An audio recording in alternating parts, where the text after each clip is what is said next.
आज भी अगर एक मोमिन अपने आप पर आ जाए तो हजारों भगवादारी पे भारी नजर आता है।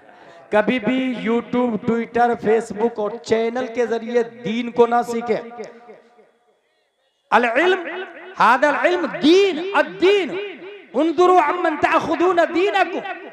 आप दीन सीख रहे हैं तो गूगल, ट्विटर, फेसबुक और चैनल से नहीं। जाकिर नायक भी आके भोगता है, आहा कितनी अच्छी बातें की उसने, जिसने बोला ही हैज गॉन, गया वो काम से। मिर्जा मोहम्मद अली मिर्जा इंजीनियर, अच्छा वो बेवकूफ है इंजीनियर, दरबा जैदुन की तरकीब ढंग से नहीं आती और बात इस्लाम की करता है और लोग धरले से फॉलोइंग बढ़ रही है उसकी। क्या अच्छी बातें करता, सुन्नियों का भी रद्द करता है, देवबंदियों का भी रद्द करता और नौजवान उसके फैन हो रहे हैं। जहन में ये रखे हमारा इस्लाम चैनल से नहीं चलता है। चैनल का मुजद्दिद वो ताहिरुल कादरी है, हमारा मुजद्दिद आला हजरत रदी अल्लाह ताला अन्हु।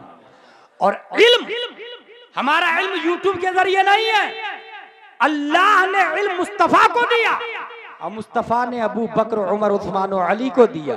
उन्होंने इमाम हुसैन ज़ैनुल आबिदीन को दिया, उन्होंने इमाम मोहम्मद बिन अली बाकिर को दिया, उन्होंने इमाम जाफर सादिक को दिया, उन्होंने इमाम मूसा काजिम को दिया, उन्होंने इमाम अली रजा को दिया, उन्होंने मारूफ करखी को दिया, उन्होंने अहमद सिर्री सकती को दिया, उन्होंने जुनैद बगदादी को दिया, उन्होंने अबू बकर शिबली को दिया, उन्होंने अबुल फजल अब्दुल वाहिद तमीमी को दिया, उन्होंने अबुल फरह तरतूसी को दिया, उन्होंने अबुल हसन अली कर्शी को दिया, उन्होंने अबू सईद मुबारक मखजूमी को दिया, उन्होंने सैयद अब्दुल कादिर जिलानी को दिया, उन्होंने सैयद अब्दुल रज़्ज़ाक को दिया, उन्होंने सैयद अबू साले नस्र को दिया, उन्होंने मुहियुद्दीन अबू नस्र को दिया, उन्होंने सैयद अली को दिया, उन्होंने सैयद हसन को दिया, उन्होंने सैयद मूसा को दिया, उन्होंने सैयद अहमद जिलानी को दिया, उन्होंने शेख बहाउद्दीन को दिया, उन्होंने सैयद इब्राहिम हेरजी को दिया, उन्होंने मोहम्मद भिकारी बादशाह को दिया, उन्होंने काजी जियाउद्दीन को दिया, उन्होंने जमालुल औलिया को दिया, उन्होंने सैयद मोहम्मद को दिया,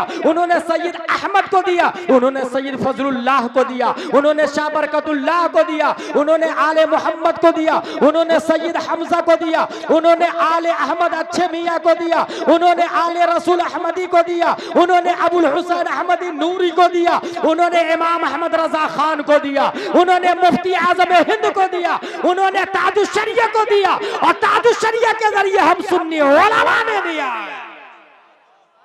हमारा इल्म सदरन बाद सदरिन चलता है, सीना सीना के जरिए चलता है और यूट्यूब पर कभी भी एडिटिंग की जाती है, आपने सुना होगा, जाना होगा। इसलिए मेरे भाई अपने इस्लाम को पहचाने और उलमाए किराम से मुत्तसिल रहे, हमेशा अपने एरिया के काबिल सुन्नी उलमा के साथ। दीन के एसपी कलेक्टर यही है, ये जहन में बैठा ले, दीन के एसपी कलेक्टर। क्या आपने कभी ये सुना कि किसी कलेक्टर ने ये कहा वुजू में 4 फराइज है, चेहरा धोना, हाथ धोना, मसा करना, पांव धोना? किसी डीएम ने ये कहा हो कि गुस्ल में 3 फराइज है, कुल्ली करना, नाक अच्छे से साफ करना, पूरे बदन पे पानी बहाना? मर्दूद खुद पाक नहीं हो सकता है तो दूसरों को क्या पाक करेगा? और अल्हम्दुलिल्लाह 1400 साल पहले जो कुरान शरीफ नाजिल हुआ, आज हमारी मस्जिद के इमाम वो पढ़ के बताते हैं और समझाते हैं। इसलिए एसपी कलेक्टर ये काबिल ताज़ीम नहीं है, दीन के उलमा ये एसपी कलेक्टर है दीन के, इन्हीं की वजह से सुन्नियत आज जिंदा है। इसलिए अपने आप को पहचाने और सुन्नियों के साथ में, सुन्नी उलमा के साथ में जुड़ के रहे, ये भी ध्यान में रखे। इंडिया का सिस्टम बदलता रहेगा, कॉन्स्टिट्यूशन ऑफ इंडिया क्या नहीं बदल रहा है? डॉक्टर भीमराव अंबेडकर ने लिखा article 25, freedom of conscience and free profession, practice and propagation of religion. हर हिंदुस्तानी को 4 राइट्स हासिल है। राइट टू कॉन्शियंस, आखिरी बात बताने जा रहा हूं, दिल से जिसको चाहे भगवान और खुदा माने, इंडिया में कोई पाबंदी नहीं है। चूहा, कुत्ता, बिल्ली, छछुंदर, अगर आप कह दे कि छछुंदर हमारा माबूद है, हम पूजा करते हैं, सुप्रीम कोर्ट ऑफ इंडिया का जज बोलेगा कि चूहा को मारना इल्लीगल, क्योंकि वो भगवान। किसी पेड़ को काटने के लिए जाए और लोग ये कह दे नहीं हम इसकी पूजा करते हैं, तो आस्था की वजह से डिसीजन दे दी जाती है, अब इस पेड़ को नहीं काट सकते आप, इंडिया है, कॉन्स्टिट्यूशन ऑफ इंडिया में ये लिखा हुआ है, राइट टू कंशंस, दिल से जिसको चाहे भगवान माने, राइट टू प्रोफेस, दावा भी करे आप, दावा भी जुबान से जो चाहे करे, कोई पाबंदी नहीं, जो चाहे सोचे, कोई पाबंदी नहीं, राइट टू प्रैक्टिस, नमाज पढ़े, रोजा रखे, पूजा करे, गरबा खेले, होली खेले, कोई पाबंदी नहीं, इंडिया है, भारत का संविधान बोलता है, राइट टू प्रोपगेशन, तबलीग का भी हक हासिल है हर शख्स को। जब इतने चार चार राइट्स हासिल है, उसके बावजूद मुस्कान से ये क्यों कहा जा रहा है कि हिजाब उतारो, नकाब उतारो? आर्टिकल 25 का वायलेशन नहीं हो रहा, धज्जियां नहीं उड़ाई जा रही। इसीलिए गुलाम चैलेंज के साथ बोल रहा है कि आर्टिकल के हिसाब से हिंदुस्तान नहीं चल रहा है, मखसूस तंजीम के इशारे पर भारत चल रहा है, मखसूस तंजीम के कहने पे भारत चल रहा है। इसलिए उलमा से मुत्तसिल रहे तो आपको हक समझ में आएगा।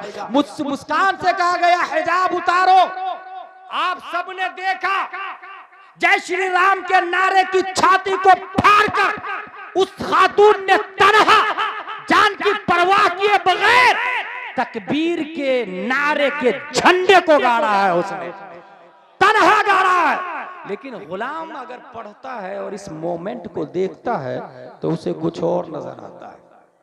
आप लोग को मुस्कान नजर आ रही है ना, हमें कुछ और नजर आती है। 1400 साल पहले हिजरत कर रहे हैं प्यारे मुस्तफा सल्लल्लाहु अलैहि वसल्लम, हजरत अबू बकर सिद्दीक भी साथ में मदीना शरीफ गए। वहां के यहूदियों में 3 बड़े कबीले थे, बनी कैनका, बनी नुगैर, बनी कुरैजा, 3 बड़े कबीले। और तीनों से नबी ने मुआहदा किया, मेरा माल तुम पर हराम, तुम्हारा माल हम पर हराम, ठीक है? मुझे कोई अटैक करेगा हम पर तो तुम डिफेंस करोगे, और तुम पर कोई अटैक करेगा तो हम डिफेंस करेंगे, ठीक? इसे मीसाक़े मदीना कहा जाता है। मीसाक़े मदीना, बड़ी बड़ी किताबों में आज भी मीसाक़े मदीना महफूज है। एग्रीमेंट हो गया, मगर यहूदियों ने, देखिए मुस्कान का कनेक्शन कहां से मिलता है, यहूदियों ने मीसाक और मुआहदा और एग्रीमेंट को पाश कर दिया। जंगे बद्र में गद्दारी की, नबी का साथ नहीं दिया।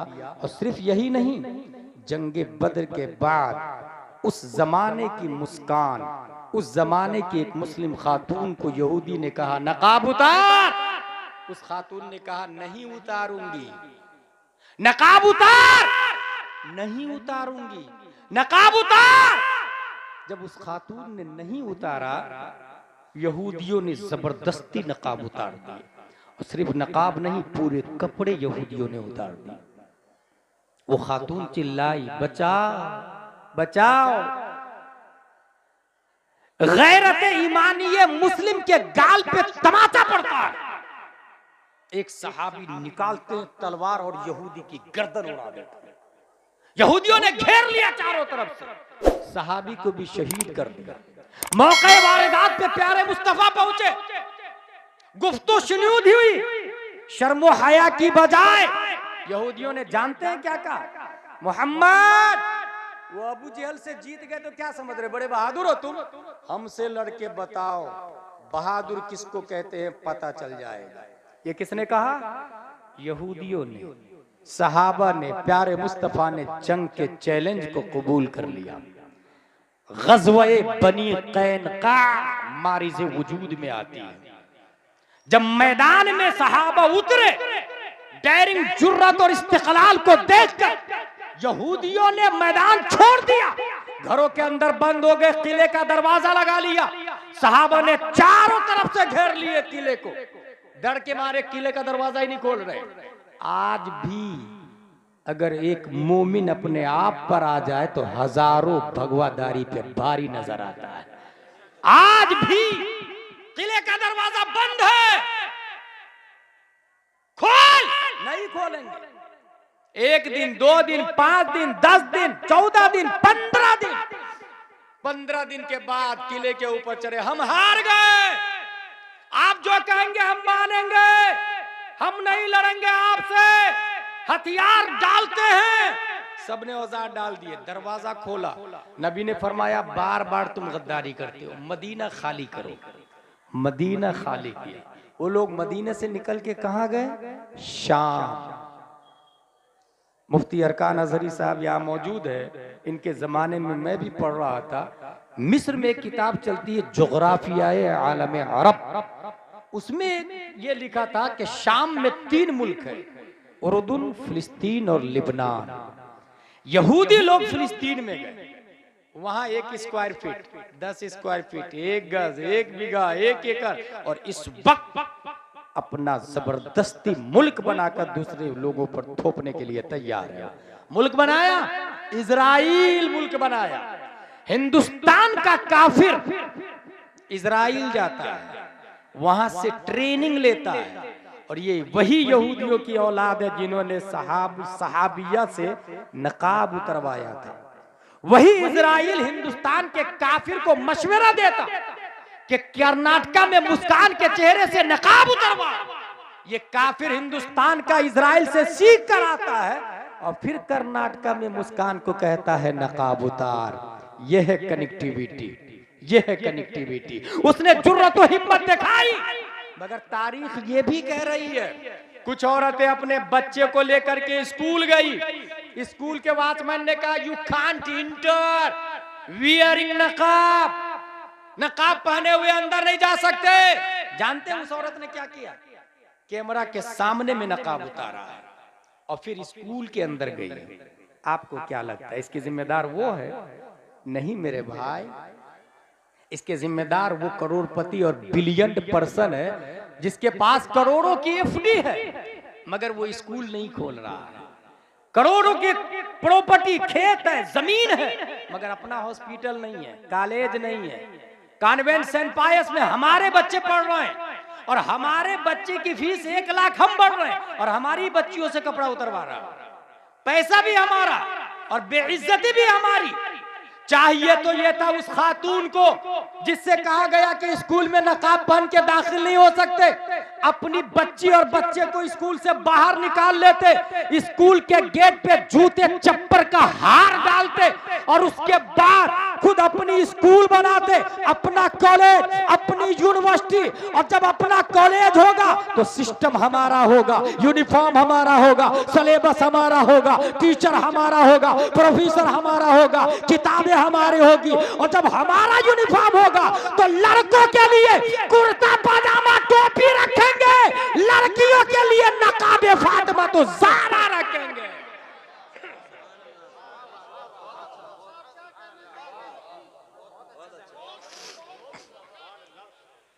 कितनी बेगैरती की बात है। हमारी माँ हॉस्पिटल में जाती है जच्ची पीरियड में, डॉक्टर बोलता ऑपरेशन करना पड़ेगा। क्या हमारे पहले जमाने में माए बच्चा नहीं जानती? आसानी से वो सीधा ऑपरेशन का मशवरा देता, क्योंकि ऑपरेशन पे 3000 नर्स को मिलता है, 5000 नर्स को मिलता है और 3 के बाद फिर मामला खत्म कर दिया जाता है। और वो भी मर्द, किसी किसी हॉस्पिटल में मर्द डिलीवरी करवा रहा है। हमारी माँ बहनों की डिलीवरी मर्द करवा रहा, मगर जिसके पास करोड़ रुपया है उसकी गैरत पर जर्रा बराबर आंच नहीं आ रही है कि हमारी माँ और बहनें बेआबरू हो रही है और पैसा हमारा ये बेटा के लिए बनाया। एक बिल्डिंग इस बेटा के लिए, दूसरी बिल्डिंग दूसरे बेटा के लिए और 10-15 अरब और है पोता के लिए। लानत है ऐसे रुपये पर कि माँ बहनों के कपड़े उतारे जा रहे हैं और वो एफडी करा के रखे हुआ है, वो खेत खरीद के रखे हुआ है। स्कूल बनाए, अपनी स्कूल, पैसे ले, फीस ले, क्रिश्चियन से ज्यादा फीस ले और ज्यादा फीस लेके अच्छी तालीम दे। कम से कम हमारा बच्चा जनगण मन अधिनायक से पीरियड शुरू नहीं करेगा, बल्कि हमारा बच्चा मुस्तफा जाने रहमत पे लाखों सलाम से क्लास शुरू करेगा, खत्म सूरा फातिहा पर करेगा। एटलीस्ट उसका ईमान तो बाकी होगा, कपड़े तो नहीं उतारे जाएंगे। इसलिए मेरी बात जो लोग सुन रहे हैं वो ये ना कहे तकरीर अच्छी हुई या नहीं, रात में प्लान करे, कल एफडी को तोड़े, पर्सनल, कोई कमेटी नहीं, किसी से चंदा नहीं, अपना जिसको अल्लाह ने दौलत दी है पर्सनल स्कूल बनाए, बच्चों को निकाल ले स्कूल से और देखे ना अपने आप क्रिश्चियन मिशनरी बंद हो जाएगी, अपने आप उसकी स्कूल बंद हो जाएगी। हमारे बच्चे पढ़ रहे हैं, हम फीस भर रहे हैं मेरे भाई। और कुछ लोग मुस्लिम ये दिमाग रखते हैं कि वो पैसा कमाने के लिए स्कूल खोला। क्या बुरा है इसमें भाई? पैसा कमाने ही के लिए खोला, कम से कम आपका बच्चा काफिर तो नहीं होगा, मुशरिक तो नहीं होगा। इसलिए स्कूल पर ध्यान दे, हॉस्पिटल पर ध्यान दे, और जो बच्चे स्कूल जा रहे हैं साथ में मकतब भी भेजे बच्चे को। मकतब में 2 घंटे की क्लास होगी, 2 घंटे सुबह, 2 घंटे शाम, 2 ही घंटे की क्लास। और याद रखे बच्चा कॉलेज जा रहा है ना, डॉक्टर इंजीनियर बन रहा है ना, बनने दे, डॉक्टर इंजीनियर बन रहा बनने दे, साथ में 2-2 घंटे की क्लास उसकी मदरसे में। और डोर टू डोर जाके भाई साहब बच्चे को मकतब में भेजिए। 1 दिन 2 दिन 3 दिन, अगर हो सकता है जलाल में आके who are you interfering in my personal life, it is our matter, भेजू या नहीं भेजू, बच्चे को बार बार आ जाता है बच्चा भेजिए, बच्चा भेजिए, बच्चा भेजिए। मायूस नहीं हो जाएंगे, फिर जा। अगर वो आपके खिलाफ कंप्लेन कर दे, पुलिस पकड़ के अगर थाने में बंद कर दे आपको, तब भी मायूस नहीं हो, क्योंकि दीन की खातिर जेल में जाना इमाम अहमद बिन हंबल की सुन्नत है। 28 महीने जेल में रहे हैं, दीन की खातिर जेल में जाना शमसुल अइम्मा सरखसी की सुन्नत है। 12 साल जेल में रहे हैं, दीन की खातिर जेल जाना मुजद्दिद अल्फसानी की सुन्नत है। 7 साल जेल में रहे हैं। अंदाजा लगाएं इस्लाम हम तक कैसे पहुंचा है। अगर कुर्बानियों को आप देखेंगे तो मैं एक एग्जांपल देके आगे बात बढ़ाऊंगा। कमाल अतातुर्क ने इतनी पाबंदी लगाई टर्की में, कोई यस्सरनल कुरान नहीं छापेगा, नूरानी तालीम नहीं छापेगा, अम्मा पारा नहीं छापेगा, 9 सर्फ की किताब पे पाबंदी है, कुरान पे पाबंदी है, कागज कलम पे पाबंदी है। एक मौलाना साहब गांव में गए, भाई साहब आप अपने बच्चे को मेरे साथ भेजिए ना, मैं खेत में ले जाके पढ़ाऊंगा, और जब पुलिस आ जाएगी तो खेती का काम करवाने लगूंगा। एक मर्द मुजाहिद चंद बच्चों को खेत में लेके, कागज कलम पे पाबंदी है। उलमा की कुर्बानी आपको समझ में आएगी, अल्लामा असनाद ने क्या किया है वो समझ में आएगा आपको। खेत में जाके बच्चों को कह रहे हैं अलिफ ऐसा होता, बा ऐसा होता, उसके नीचे 1 नुक्ता, ता ऐसा ही होता, उसके ऊपर 2 नुक्ते। उंगलियों के इशारे से उस आलिम ने सिर्फ नाजरा नहीं, आलिम का कोर्स करवाया है, आलिम का। उसी का एक शागिर्द रजब तय्यब अर्दोगान है।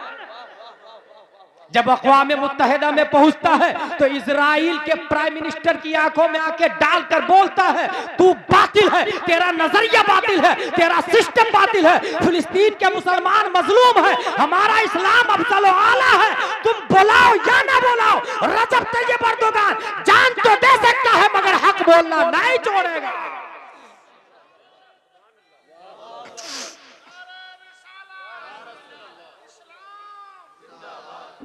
मेरे भाई, इस तरीके से इस्लाम हम तक पहुंचा है, डोर टू डोर जाके। हाँ, लड़कियों को आलिम साहब नहीं पढ़ाएंगे। किसने कहा आलिम साहब गुनाह करने पर कादिर नहीं है? किसने कह दिया? भाई वो अल्लाह का फजल है जिसे बचा ले। लड़कियों को आलिमा पढ़ाएगी, आलिमा। अपने यहाँ हर मस्जिद में मकतब लगता है, हर मस्जिद में मकतब है। लड़कियों का डिपार्टमेंट अलग, लड़कों का डिपार्टमेंट अलग। अब आलिमा कहां से लाएंगे? वेरी सिंपल, अल माहिदुल अज़हरी लिल बनात जोया के अंदर मौजूद है। अल्लामा अरकान साहब एक आलिमा चाहिए। और कैसे आलिमा मिलेगी?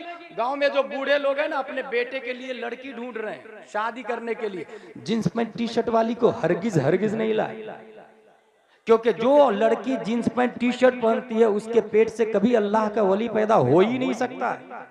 अल्लाह का वली नकाब वाली के पेट से पैदा होता है।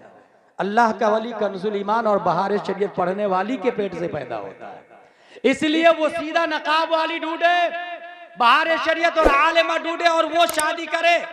और इस तरीके से लड़कियों की तालीम अलग, लड़कों की तालीम अलग, तब निजाम बदलेगा, तब इनकलाब आएगा बड़ी आसानी से। एक और मिसाल देखे आप, बाप का इंतकाल हुआ, बेटा रह रहा है बरतानिया में। मुफ्ती साहब 10 पेटियां मेरे अब्बू के इसाले सवाब के लिए मस्जिदों में बंटवा दीजिएगा। लंदन ही में, बरतानिया से फोन कर रहा, बराई साले सवाब मरहूम फुला, 10 पेटियां मस्जिद में गई। किसने खोल के पढ़ा? जब दूसरे ने अपने बाप के नाम से दिया था तो आपने पढ़ा था? अगर नहीं तो आप अपने बाप के नाम से देंगे तो दूसरा क्यों पढ़ेगा? बेवकूफ है क्या लोग? कमाता दीनो तो दान, जैसी करनी वैसी भरनी। टीट फुट है, दूसरे के बाप के नाम से आप नहीं पढ़ेंगे तो आपके बाप के नाम से कौन पढ़ेगा? 50-100 पेटियां जमा हो जाती है। मुफ्ती साहब पेटियां पुरानी हो गई, पारे बोसीदा हो गए, दफन कर दूं क्या? हाँ दफन कर दूं। गई पेटी, दफन हो गई। ये क्यों हुआ? क्योंकि खुद स्मार्ट बन गया था, मुफ्ती बन गया था, बड़ाई साले सवाब में पेटियां बंटवा दिया। भाई नहीं, पहले पूछे मुफ्ती साहब से किस चीज की जरूरत है, इसाले सवाब में क्या दूं? मुफ्ती साहब ने कहा अनवारे शरीयत। अब अनवारे शरीयत दे दी आपने, 50 रुपये की किताब अनवारे शरीयत। बच्चा पढ़ा, उसके बाद एदादिया पढ़ा, फिर उला, फिर सानिया, अल्लामा बन गया। 50 रुपये की किताब बाप के नाम से दिया था, उसको पढ़ के बच्चा अल्लामा बन गया। जब तक वो अल्लामा जिंदा होगा सवाब बाप को पहुंचता रहेगा। 50 रुपये से कितना बड़ा इनकलाब आया। तो इसलिए इसाले सवाब से पहले पूछे। इसी तरीके से 40वां में 5 लाख रुपए का 40वां पूरे गांव वाले लोग खाएंगे। पूरे गांव वाले लोग 40वां में 5 लाख रुपया खर्चा करना। हजरत 40वां क्या है? दर्जे हैं इस्लाम में। यह है फर्ज, यह है वाजिब, यह सुन्नत मुअक्कदा, यह सुन्नत गैर मुअक्कदा, यह मुस्तहब। सबसे लो क्वालिटी में मुस्तहब है, सबसे नीचे मुस्तहब। मुस्तहब करे तो सवाब, छोड़ दे तो गुनाह भी नहीं मिलेगा। इसके ऊपर सुन्नत गैर मुअक्कदा, फिर सुन्नत मुअक्कदा, फिर वाजिब, फिर फर्ज। 5 लाख रुपया खर्चा किया 40वां में, गांव वाले खाना खाएंगे। मैं उससे आसान 40वां बताता हूं, और वो मुस्तहब नहीं फर्ज होगा। आसान 40वां मरने के बाद ही नहीं होता, 40वां जीते जी भी हो सकता है। इसाले सवाब ये 40वां असल टारगेट। इसाले सवाब। बर्तानिया से बेटा फोन करे मुफ्ती साहब को, इमाम साहब को, इमाम साहब मेरे अब्बू अम्मी पढ़े लिखे नहीं है, उर्दू अरबी दोनों आप पढ़ाएं, कितना पैसा लेंगे? इमाम साहब ने कहा 5000 रुपये महीना।